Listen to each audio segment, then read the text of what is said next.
The atmosphere of Silent Hill 2 is still terrifying. So with Silent Hill 2 Remake being just about over a year old now, I really want to emphasize on the fact that the atmosphere is absolutely terrifying and depressing.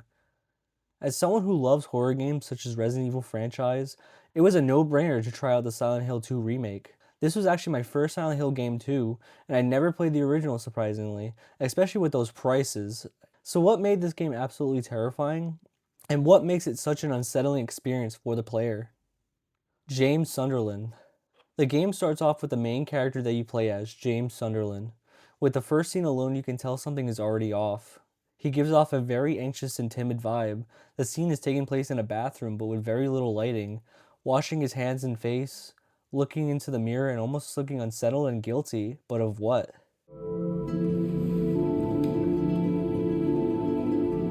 He's almost like self-reflecting and you can clearly see his hands are shaking. I think this opening scene alone really just shows you that we're really not safe, especially if it's like the main character that you play as.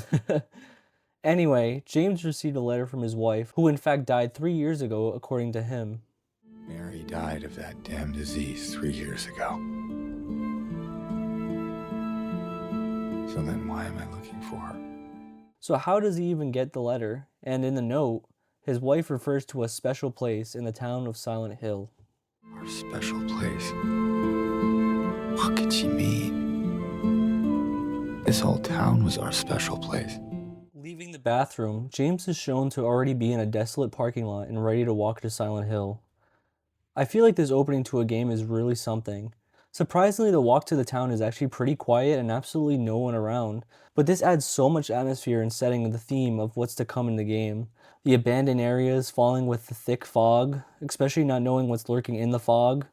Not only is there little to no color except James with his green jacket, that's really the only thing that sticks out to me. It's really just gray and depressing, giving you such an uneasy feeling, which I'm sure James's mental state is the same at this point. Furthermore, I really have to point out the music is not only what really holds these opening scenes. Composed by Akira Yamaoka, it seems he actually returns for the remake and even updates some of his original songs. But anyway, his music is not just to make you hear, but to make you feel something. It has such a haunting and melancholy vibe. The beginning song you can hear is just called White Noise, and I love how it's just titled that. White noise is usually something that basically fills the void of no noise. Like on rare occasions, people use white noise machines to sleep. But in this context, I feel it's to add a blanket of comfort of what little sanity James already has left.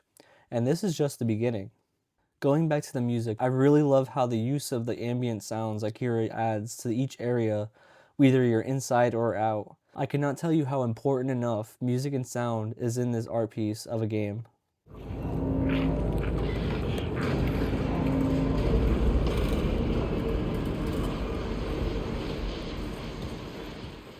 As you get your first weapon, you're first met with these disgusting creatures that crawl along the ground. As if it's not scary enough, you're then exploring small stores in such tight corners with these creatures lurking to kill you. This is really when the survival horror elements are really starting to begin. The first major area is the Blue Creek apartment, and I feel like this is when the atmosphere, music, ambience, and storytelling is really put to the test. This depressingly abandoned and decaying building that probably once had hundreds of people, all gone and ready to explore and unfold what's to come. I love hearing every little sound from the steps of the wooden floorboards almost ready to break, to the slight anxious breathing James does when he sees an enemy nearby.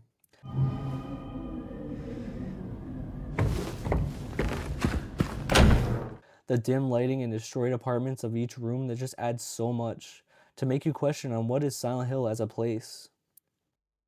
Some memorable moments that really shook me to my core in this area was that damn whispering room. If you wear headphones, it just gets you so much more.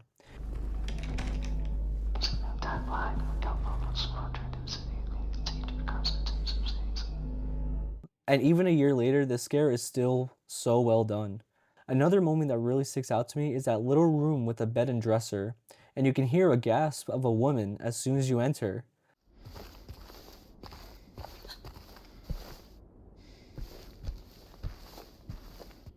On your first playthrough, this was such a shock, and even if it was as simple as a gasp, it made you question where you even came from. Also, this is when you're introduced to the fan favorite Pyramid Head. In the themes of the story, he's seen as an executioner, like a judgment that James has to face, of all the guilt and trauma and anxiety he's been going through, but I'll get more to that later. So far, I have not mentioned the characters you face in Silent Hill. There's really not many at all, but meeting these people just add on top of already depressing and uneasy atmosphere. Angela. Before arriving in Silent Hill, you are met with a woman named Angela in a cemetery. Meeting her, you can clearly tell she's off. It's almost like she's stuck in her own head. As the story goes on, you can see that she's experiencing many difficult emotions, trauma and abuse being one of the heavier mature topics. And it's almost as if you gotta fill in the blanks as to what happened to her. In the themes of storytelling, it's like she's a messenger of what's to come in Silent Hill. This, this town, there's something wrong with it. And it's not just the fog either. Is it dangerous? Maybe. Eddie. The second character you meet is Eddie. Eddie seems to be a guy who was bullied all his life until it is evidently pushed to a point where he kills someone. James questions Eddie's morality and why he would, but almost every single time he dodges questions and just pushes it off. I always felt like Eddie represented as not only violence and masking your own moral compass of what's right and wrong, but James's guilty conscience eventually knowing what we find out what happens to Mary. And you could tell that he wanted to hurt you. Well, yeah, I mean, the way you looked at me, I just had to do it. He looked at you. Laura. Another character in the game is Laura, a very young girl who wanders Silent Hill. Also happens to know Mary, James's wife, through a letter.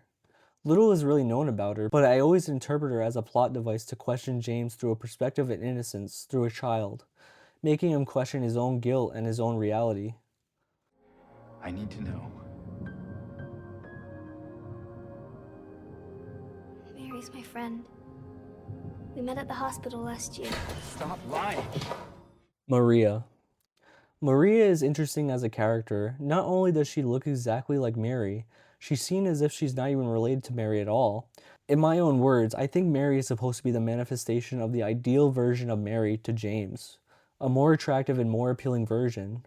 In the themes of the story, she's a temptation and distraction, like as if she's the desired person James would want.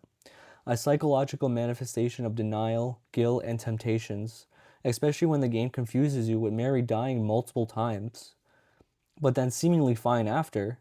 It's a way of James finally confronting what actually happened to Mary.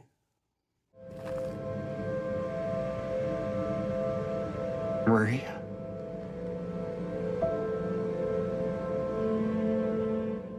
Pyramid Head. Pyramid Head doesn't speak at all, but is wielding a massive sword and even is a boss fight multiple times. Thematically though, he's a manifestation of judgment towards James, basically meaning that James should confront his reality and be brought to death. That's how I think that he would feel. Mary. Finally getting to Mary. Being very sickly and dying, James is depressed and doesn't want to face that truth of his dying wife. He thought it was in his own hands to put her out of her misery and suffocate her with a pillow, killing her. This was a huge reveal at the end of the game, and it was always heavily foreshadowed that he did end her life.